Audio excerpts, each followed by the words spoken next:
মানবিকতাই মানুষের প্রকৃত পরিচয়, আর সহমর্মিতা সমাজের সবচেয়ে বড় শক্তি। সুপ্রভাত। আপনারা দেখছেন বাস্তব উপস্থাপন ইউটিউব চ্যানেল ও ফেসবুক পেজের নিয়মিত আয়োজন সুপ্রভাত। সঙ্গে রয়েছে আমি রাজীব। আজ শনিবার 7 ফেব্রুয়ারি 2026 খ্রিস্টাব্দ, 25 মাঘ 1432 বঙ্গাব্দ। আজকের দিনের সূচনা করছি এক হৃদয় বিদারক সংবাদ নিয়ে।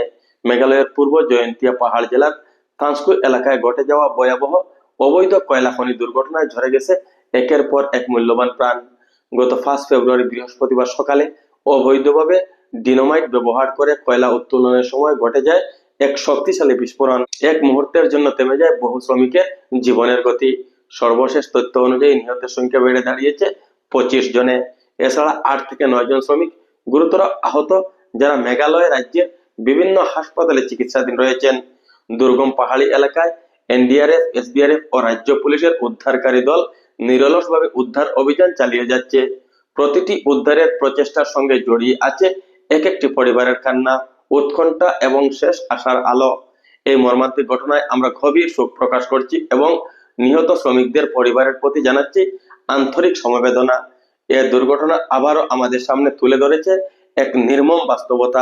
দরিদ্র ও কর্মসংস্থানের অভাবে বহু মানুষ আজও জীবিকা সন্ধানে নিজের জীবনকে ঝুঁকির মুখে ঠেলে দিতে বাধ্য হন। অনেকেই জানেন না তারা বৈধ খনিতে কাজ করছেন নাকি মৃত্যুর ফাঁদে পা রাখছেন। প্রশ্ন থেকে যায়, কবে জীবিকার নামে আর কোনো মানুষকে মৃত্যুর পথে হাঁটতে হবে না? সরকারি স্তরে নেওয়া হয়েছে কিছু উদ্যোগ। ইতিমধ্যে আমাদের দেশের প্রধানমন্ত্রী নরেন্দ্র মোদীজি ও অসমের মুখ্যমন্ত্রী ডক্টর হিমন্ত বিশ্ব শর্মা আর্থিক সহায়তার কথা ঘোষণা করেছেন সহমর্মিতা প্রকাশ।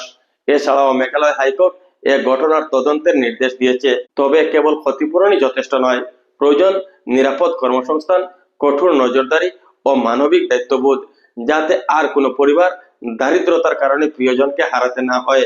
এই প্রার্থনার মধ্যে দিয়ে আজকের দিনের সূচনা করছি, যেন আর কোনো ঘরে নেমে না আসে শোকের ছায়া, আর কোনো শ্রমিকের জীবন অকালে নিভে যেতে না হয়। সবাই ভালো থাকুন, সুস্থ থাকুন। আবার দেখা হবে আগামীকাল প্রভাতে একই অনুষ্ঠানে। ধন্যবাদ।